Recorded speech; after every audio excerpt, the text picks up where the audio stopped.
What's up, fanboys and fangirls? Welcome to episode number 35 of the Reviewpoint podcast, coming to you from fanboysanonymous.com. I am your host, Tony Mango, and today I am going to be talking about the hits and the misses of the film Suicide Squad. I just got done watching that movie, just pumped out that Minuteman review. Go ahead and check that out if you want a spoiler-free version of this, because, by the way, this is going to have some spoilers in there, so just forewarned when it comes to that. But what is Suicide Squad? Well, Suicide Squad is the third and latest entry in the DCEU, which, by the way, random aside, can we all just agree that that's such a stupid title for these films connecting together? I mean, I know that they don't want to call it the cinematic universe because it copies Marvel too much, but extended universe? What is an extension of? The comics? Everything's an extension of the comics. The TV stuff? Well, you don't have a connection to the TV stuff either, so I just think it's stupid. Random aside, pushed off, whatever. So, Suicide Squad.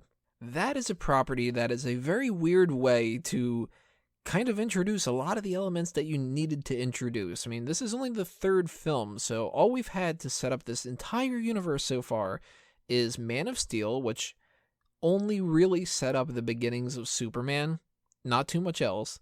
Then we had Batman v Superman, which had a lot of different flaws to it, and I'm just gonna say same thing I've been saying for a while now. The Ultimate Edition, far superior, much better movie, and actually a good movie. Still has some issues with it, and we're gonna get into that a little bit later on because that's gonna kind of parallel what's happening here with Suicide Squad. But Suicide Squad here did a lot of legwork for a lot of different things because we're introduced to characters that have already had their backstory, and they're introduced to the audience as just, hey, this is Deadshot, this is Killer Croc, this is whatever. You got to take the assumption that Batman took them all down, other than maybe one character, two, maybe, a couple of things here and there. But this was a movie that really was dependent upon either people watching the film because they're used to the source material, or that they have friends that can explain a lot of the source material to them. You can tell that they went into this movie going, you know what, not many people are going to know anything about Katana, not many people are going to know anything about Captain Boomerang, but they probably got a friend next to them that'll explain some of this shit, right? So that's a little bit bothersome, but at the same time, for somebody like myself who knows a lot about these characters, I sort of also kind of appreciate them just getting right into it. So I can see both sides of the argument here. And if we're talking arguments, let's address something real quick. The petition of Rotten Tomatoes to get them taken down is absolutely ridiculous. Now, I will spoil a little bit of a lead here. I think that Suicide Squad is both good and bad, so I'm kind of in the middle of the argument, but I think that this is just something that's showing a bit of, I don't want to say necessarily naivete or something, but, ignorance maybe too, on the part of the fans that are bitching about this, because yes, there has been a pretty solid anti-DC malaise that's been popping up around these movies with critics, but that's not because there's some kind of conspiracy behind this. First off, Rotten Tomatoes, they're not going to care one bit what movie gets what rating. They only want clicks, so they have no stake in this whatsoever. And in fact, this is only helping them out because now people are going to there. Rotten Tomatoes is not at fault for anything whatsoever. They're just an aggregator. Second, critics don't care about the opinion of that either, because critics are supposed to be giving their honest opinion, which is exactly what I'm going to be giving today too. So if you disagree with something that a critic has to say, put out your own thing. I mean, it doesn't take that much effort to start up a YouTube channel or start up a blog and to just get your own opinion out there if you think that that's worth more. Or you can kind of take the more adult approach and just assume that maybe because somebody doesn't like something that you like, you don't have to listen to what they have to say. I mean, I am a big fan of pepperoni pizza. Some people like olives on their pizza. I think that that's absolutely disgusting. Now, definitively, is a pepperoni pizza better than an olive one? I'll tell you that it is. I'll tell you that it's more popular and that it tastes better and so on and so forth. But if somebody likes olives on their pizza, go ahead and eat some fucking olives. I don't give a shit. You know what I mean? So if you really, really love Suicide Squad and the critics are giving it some bad rep, put something out there saying why they're wrong. And for the same thing for here, if you disagree with what I have to say here, leave a comment below. Tell me what you liked about it that I didn't like. Or, on the opposite end of the spectrum, if I liked something that you didn't like, leave a comment and tell me why.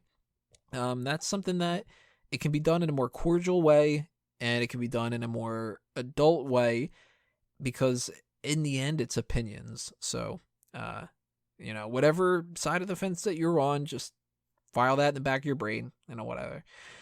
So let's get into the hits and the misses specifically about this movie. Now, one of the major hits that I think is a big positive about this is that the basic premise of it is pretty interesting. What do you do when you get bad people and you have to rely on them to take down worse people? It's that whole, the enemy of my enemy is my friend kind of a thing.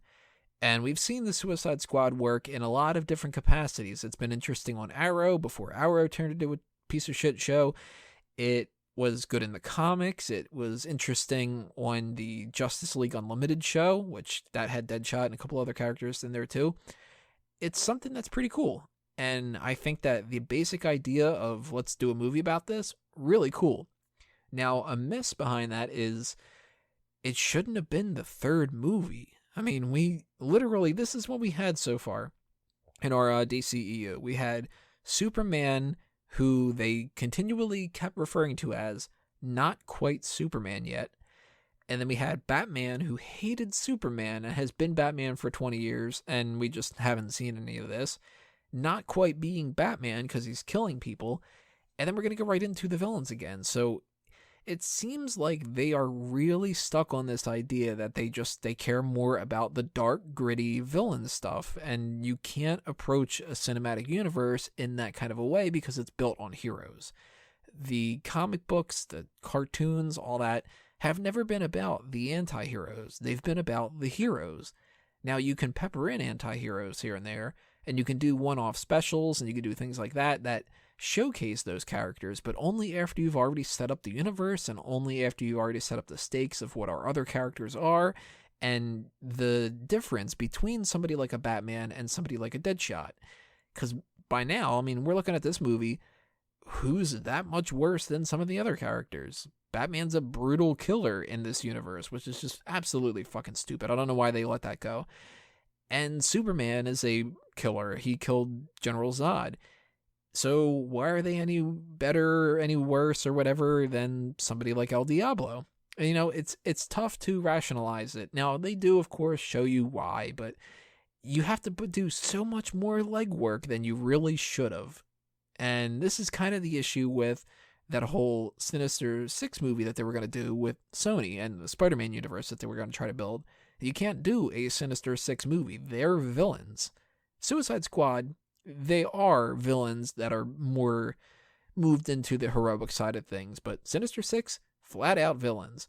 Thunderbolts is eventually what's going to happen with Marvel, and I think that they're going to get Suicide Squad better than Suicide Squad got it, because as much as the basic premise works, one of the problems with this movie is if you don't set up the universe correctly, the basic premise doesn't make much sense. Now, they had to do a lot of setup for this at the beginning of the movie by just kind of telling us what's going to happen and then just doing it, which, again, this is another issue of the film, and this is going to be the biggest thing that I talk about probably throughout this entire review, which is the problem with Batman v Superman, the editing and the pacing.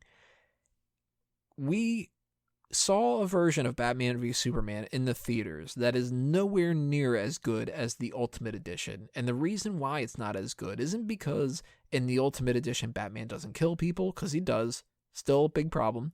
It's not that Superman isn't more dour or anything else like that.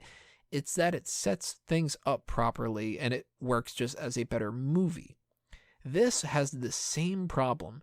You can tell, even just by checking out the trailers and watching this movie and not thinking that hard about it, that they deleted and moved things around and took scenes out and really just hacked this movie to pieces.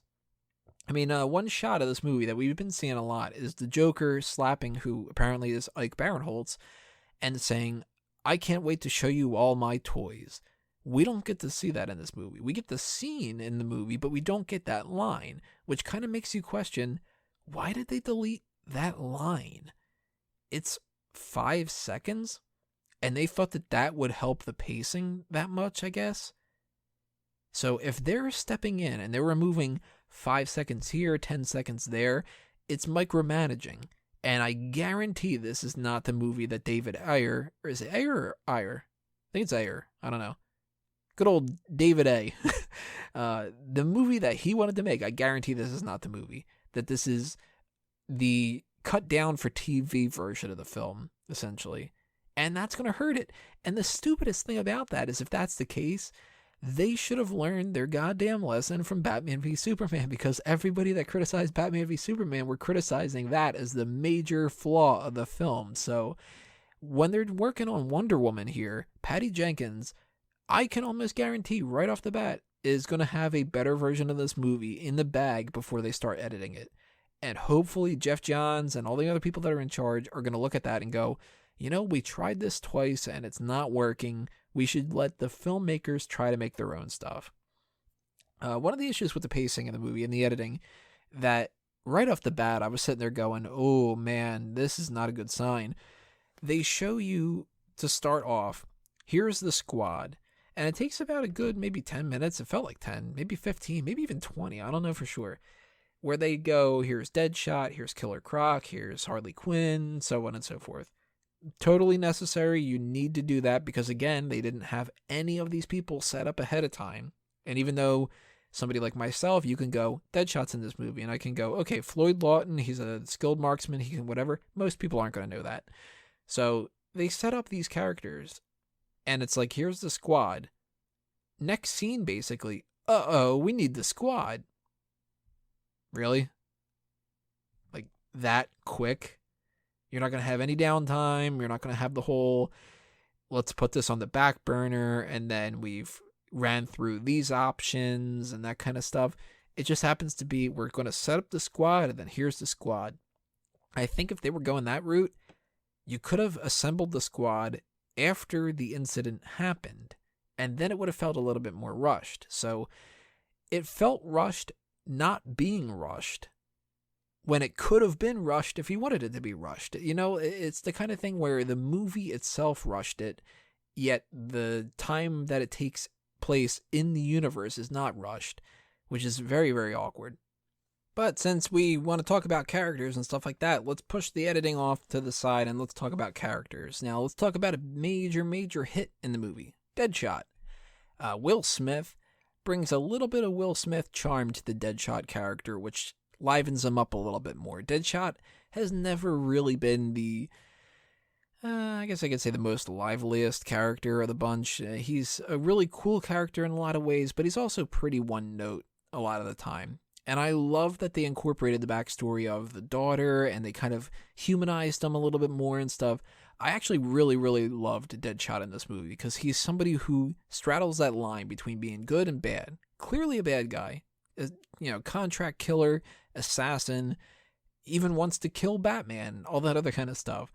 But you can kind of see where he's coming from a little bit too, and he's sort of that middle gray area where if anybody was going to turn good in the movie, clearly it was going to be Deadshot and stuff. So I think that Will Smith carried a lot of the weight of this movie because he's somebody that we could connect with a little bit. Another person that was very surprisingly good was El Diablo. Now, I thought that he was going to be one of the worst parts of the movie, that I was going to hate the character, that he was going to be just this gangbanger type of brute, and isn't he cool because he's got the tattoos and the firepower? I thought that was going to be it. But they gave him actually a pretty decent backstory of him being the one of the group that hates himself the most out of the bunch. And he's had his issues in the past. He's gone through it. He's killed people and all that. And now he's kind of trying to reform a little bit. So by the time that his character kind of started hitting the ground running, I actually liked him quite a bit. And I was not actually that familiar with El Diablo ahead of time. So for them to incorporate him into here and for him to be somebody that was actually a pretty interesting character, I kind of would like to see his character used in a little bit more medium. Maybe like a guest appearance on that Justice League action, or maybe something more into the comics, something like that. I don't know, but clearly he's gone for the universe now. He sacrificed himself. Good sacrifice, because there should have been at least one self-sacrifice in this movie, right? So that ended up actually being quite a bit of a surprise for a hit for me. I assumed that this was going to be a shitty character and a guaranteed miss, but, thumbs up when it came to El Diablo. Amanda Waller, another really solid hit. Viola Davis just nailed the character down. She's perfect for the character. She's this unrelenting bitch, basically. Even though you know that she's got the right idea in her mind and that all that she's doing is for the betterment of humankind itself, and sometimes the bad choices have to be made and all that other kind of stuff, you still have to hate Amanda Waller. That's her character. She's like the epitome of kind of the opposite of Lex Luthor.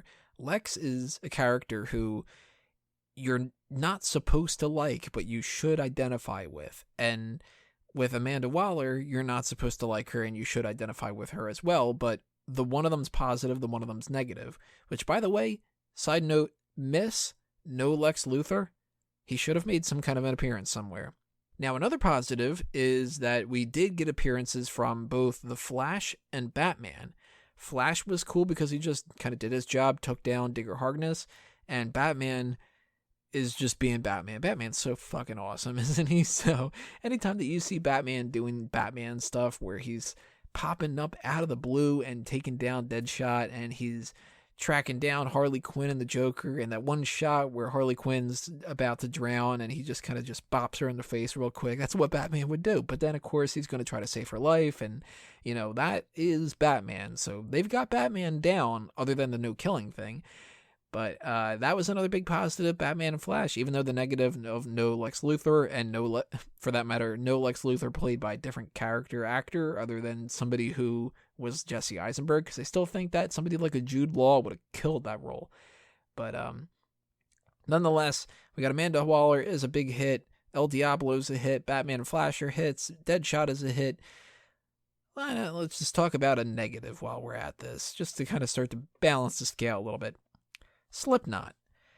I don't know if this is an instance where it's the editing that did the character an injustice, or I don't know. I mean, I can't even say an injustice because it's Slipknot. Who the fuck cares about Slipknot? Which is exactly what is kind of my point. Nobody gave a shit about this character because he's a nobody. Even more of a nobody than El Diablo. And you throw in this element of the explosive implant, it's going to show off at some point. And it's almost kind of insulting to the audience to think that we didn't know for sure that Slipknot was going to be the character that was going to get his head blown off. They didn't even try in this movie to make it seem like it could have been somebody else. They literally introduce him just in the last minute of just kind of being like, oh, yeah, and this is another guy on your team, Slipknot. He climbs things.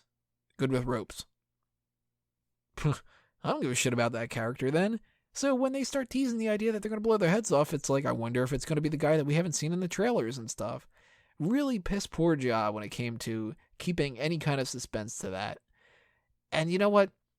Another negative I have to say here, and this is going to tie into kind of a positive, kind of a ricochet, like in that middle range, not quite a hit, not quite a miss, is Katana. Katana's look, I think, they had the mask right. I kind of understand the point of view of the people that are complaining and saying, why does she need to have like a sexier outfit? Because she doesn't need to be sexier, but she's hot, so I kind of appreciated that too. But they did the same thing with Katana as they did with Slipknot, where they were like, oh, and here's Katana, everyone.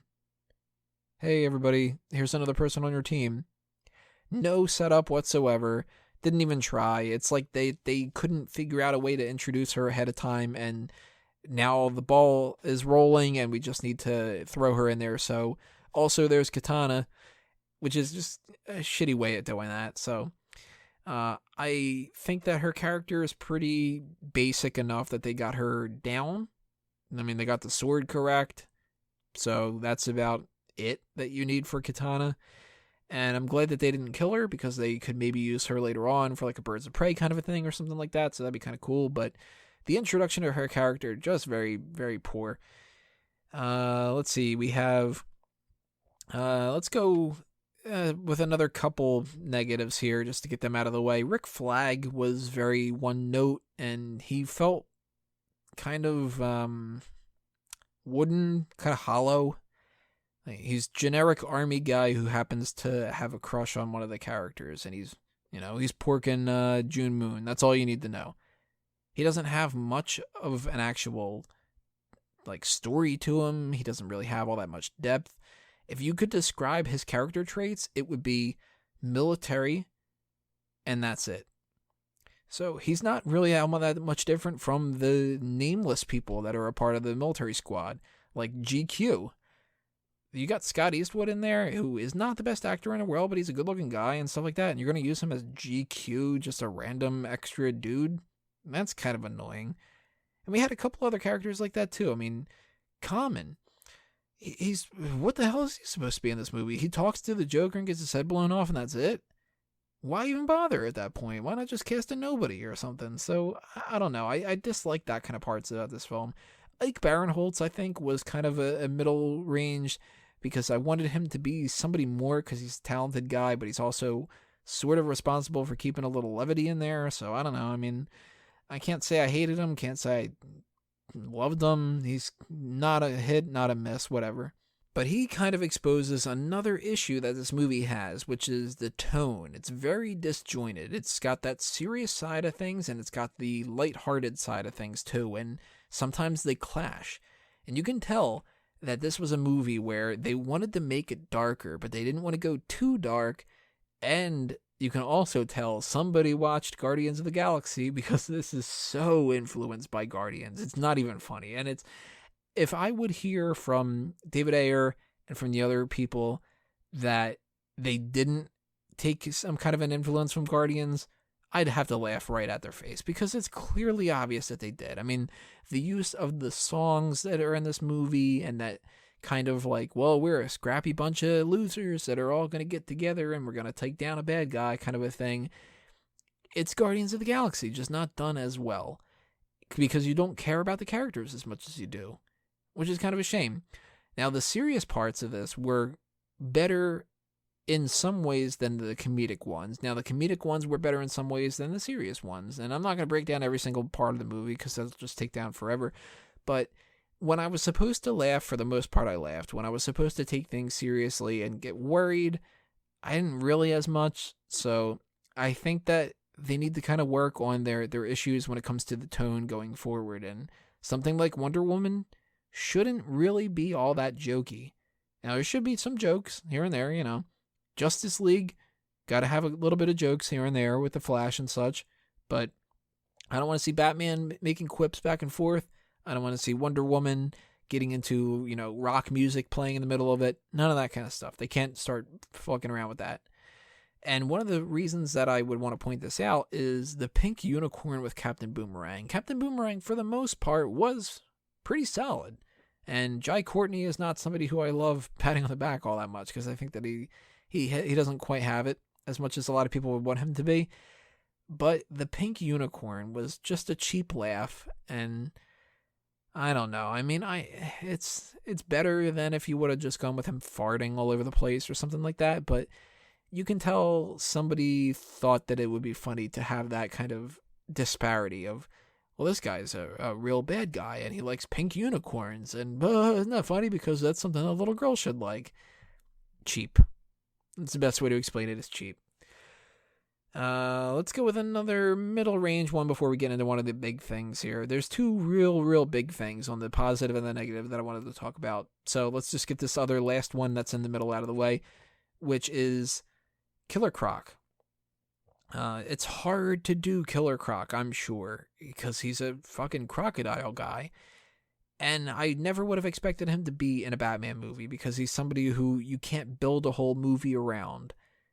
But I liked Killer Croc for the most part here. He was basically Killer Croc. I like how they went with the whole fucked up skin tone sort of thing, as opposed to him being a literal crocodile man. Because I never liked that interpretation of the character, but for him to have a skin issues and stuff like that, that's much better. What I don't like is why is he like a thug that's watching BET and calling Harley Quinn shorty and all this other kind of stuff? I don't know. It felt a little bit weird to me. It sort of, I don't want to throw random shade on this, but kind of felt like because they cast a black man, they kind of wanted to make him just like a black stereotype in certain ways. And Killer Croc doesn't have to be a stereotype. Like, he could have just been a dude. So, the BET thing, yeah, it got a laugh, but I don't know if that's really the right laugh it should have gotten. So, that's sort of a middle ground there, too. But let's talk about a positive. We've been talking about a lot of negatives here. Let's talk about a huge positive here. Harley Quinn. Margot Robbie nails that character. I mean, she is as good of a Harley Quinn as I think anybody ever could have asked for. She's got the accent down in a lot of different scenes. She's beautiful, so, you know, you kind of sympathize with her being this warped beauty of a character. You can tell that she just is head over heels about the Joker, and the Joker too. I mean, I would say a good 80% of the Joker was fantastic. I don't like how he's a Mexican drug cartel lord, basically. That was a weird choice. I still think the tattoos are dumb as all hell, and I don't like that whatsoever. I don't like the grill. I don't like the slicked back hair as much as him having a little bit spikier of a hairdo or something like that, but I did really like the Joker and Harley Quinn in this movie. I love how they did that little reference to Mad Love with them dancing. I like how their characters were essentially the characters from the comics and stuff, which is a good way to take things going forward. I'm really excited to see what they do with them in the future, because big hits for the most part for me with this, especially Harley Quinn. Margot Robbie steals the show with this movie, without a doubt. She's the star. Positive, when we talk about them, leads us into a negative. Enchantress. I don't want to blame this too much on copying the Marvel side of things, but I have to call attention to one thing. If you criticize Marvel for not having the most in-depth villains, you gotta criticize DC for having that too, because her brother in this is essentially the Destroyer from Thor, but somehow has less character than that, and that's just like an android. He's got a bunch of mindless, faceless people that they're fighting. Same thing as what happened in Age of Ultron, same thing as what happened with the Chitauri. So you've also got the whole blue light going into the sky that you gotta stop with a, you know, that kind of thing tying back into the first Avengers. So I don't know. I mean, it's kind of the same thing here. Enchantress as a villain, though, is just, she's not that good of a villain. And I like how her character, when she was the human, was against the whole Enchantress thing and stuff. That was good. I don't think that Cara Delevingne, I think that's how you pronounce it, I don't think that she was bad at all. I think that what she was given to do, she was cool. She was much better as the Enchantress than she was as June Moon. And, you know, that's just kind of one of the things with the character, too. I mean, you have a movie like this, and you make your main villain Enchantress, it's going to be one of the weakest parts of the movie. So, I mean, if we look at all the things that we've just talked about here, all the hits, the ricochets, and the misses, what does this boil down to? Well, I think that this is the type of movie where, again, similar to Batman v Superman, the Ultimate Edition is going to be far superior than what we ended up getting. And there's still some issues along the way. I still think if maybe they would have done another draft of this and they would have thought of a different villain, it would have helped out a lot more. Maybe if this would have been the 6th movie, 7th movie in this film franchise, we could have had more backstory for some of the characters, and it would have been more interesting to see some of the people pop up a little bit. Maybe we would have had a Joker ahead of time and he would have just been a side venture kind of a thing. I don't know. As the 3rd movie, it's rushing too much. It's trying too hard to get to a spot where we can do Justice League, and this has been a criticism of this whole DCEU from the very beginning. It's that they're trying to start at point C, and they haven't done point A and point B yet. And that's what's going to happen, is if you try to cram stuff in there, then you're going to have to edit it because you don't want to have a 4-hour movie. And then when you edit it, it's going to lose some of it in translation, and then people aren't going to like it as much. So the positive I can say with this, the big hit, is that it looks like that they got the majority of the characters down from the comics, so it's not going to be that wild of an interpretation. And as such, I'm a little bit more trustworthy of where they're going to go in the future for certain characters, with Jeff Johns and everybody kind of being the puppet master of, no, that character wouldn't do that. No, I think that you should use this character instead, that kind of a thing. But this is now the third movie that I think has a lot of problems with it. And it seems like the biggest issue that they have with this DCEU is that they don't either trust their filmmakers or they're getting the wrong filmmakers to begin with. So I don't know if they need to reevaluate their point of view when it comes to this whole director-based film universe, that we don't let the directors do anything kind of approach. But whatever it is, they can't do it for Wonder Woman. If they do it for Wonder Woman, that film is going to get massacred because it's already working against a lot of the things that these movies had going for them. I mean, we had a Superman movie, a Batman versus Superman movie, and a movie with a goddamn Joker. And we couldn't get all three of those to work right. You got a lot of misogynists. You got a lot of woman-hating people out there that are going to hate the idea of Wonder Woman to begin with. So that's a negative that you have to work against. You've got now 3 movies that are pissing a lot of people off, so you're working against the grain when it comes to that. It's real tough. And it's a period piece movie, so there's a lot of things that could go wrong with Wonder Woman. But there's so many things that could go right. She's a rich character that has a huge support base from a lot of different people. And there's people like myself who really just want these movies to be so much better than what they are. Now, if I have to say, is this a hit or a miss? I have to reluctantly say it's a hit. Overall, I enjoyed Suicide Squad. I think it's kind of on par if you're looking at this compared to the Marvel Cinematic Universe. It's kind of like Captain America the First Avenger, where it's a little weak, but it's also kind of fun. Maybe kind of like Iron Man 2 in a way. Maybe a little bit Iron Man 3. It's not Iron Man. It's not Captain America Civil War. It's not, The Dark Knight, which is, again, not in the same universe and all that other kind of stuff. But those are better movies. This is not a great movie. It's a great DC property. So if that's what you're looking for, probably going to like Suicide Squad quite a bit. If you were looking at this as something that you were hoping could be this Oscar-worthy type of thing, ain't going to happen. Sorry. And I don't even think that the director's cut or whatever they want to call that edition, whatever that comes out, if it does, I don't think that's going to be the case for that one either. So bottom line, weak hit, not a bad miss in a lot of different ways either. It's just something that it could have been an 8.5 out of a 10, and it's unfortunately a 7 out of 10. Maybe 6.5. It sort of depends on where you're going here.